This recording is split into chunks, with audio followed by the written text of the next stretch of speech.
What makes EBSD patterns difficult to interpret?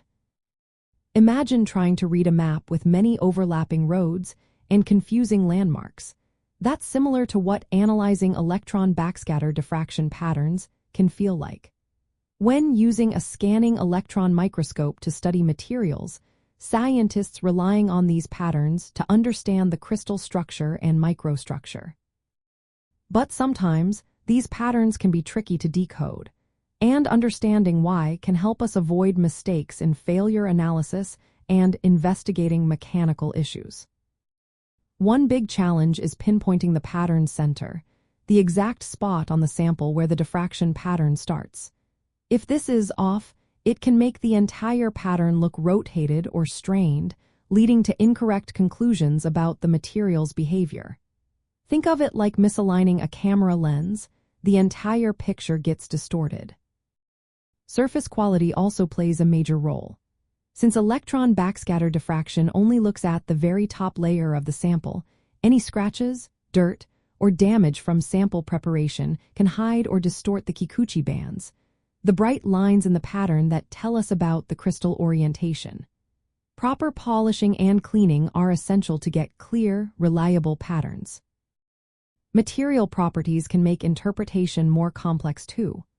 Non-conductive samples tend to charge up during imaging, which distorts the electron beam and blurs the pattern.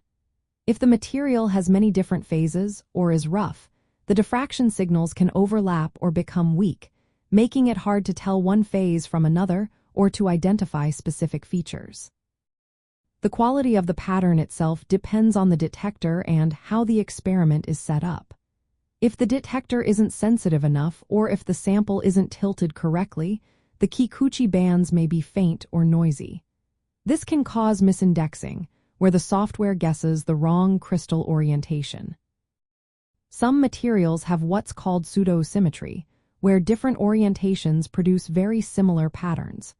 This makes it difficult to tell apart different grains or phases, especially with traditional analysis methods. Advanced techniques like dictionary indexing or spherical indexing are often needed to improve accuracy. Traditional algorithms that detect Kikuchi bands, like the Huff transform, can struggle with patterns that are blurry or heavily deformed. Newer methods that compare patterns with simulations or use real space refinement can help, but they requiring precise calibration and more computing power. Environmental conditions also matter.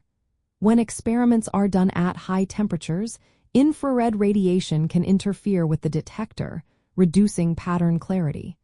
Special hardware and filters are needed to keep the data clean. All these factors mean that interpreting electron backscatter diffraction patterns in failure analysis or mechanical breakdown investigations isn't always straightforward. It takes careful sample preparation, precise setup, and sometimes advanced software to get accurate results. Misreading these patterns can hide important clues about why a material failed, like strain concentrations or phase changes. Using improved techniques and understanding these difficulties helps scientists make better decisions and find the real causes behind material problems.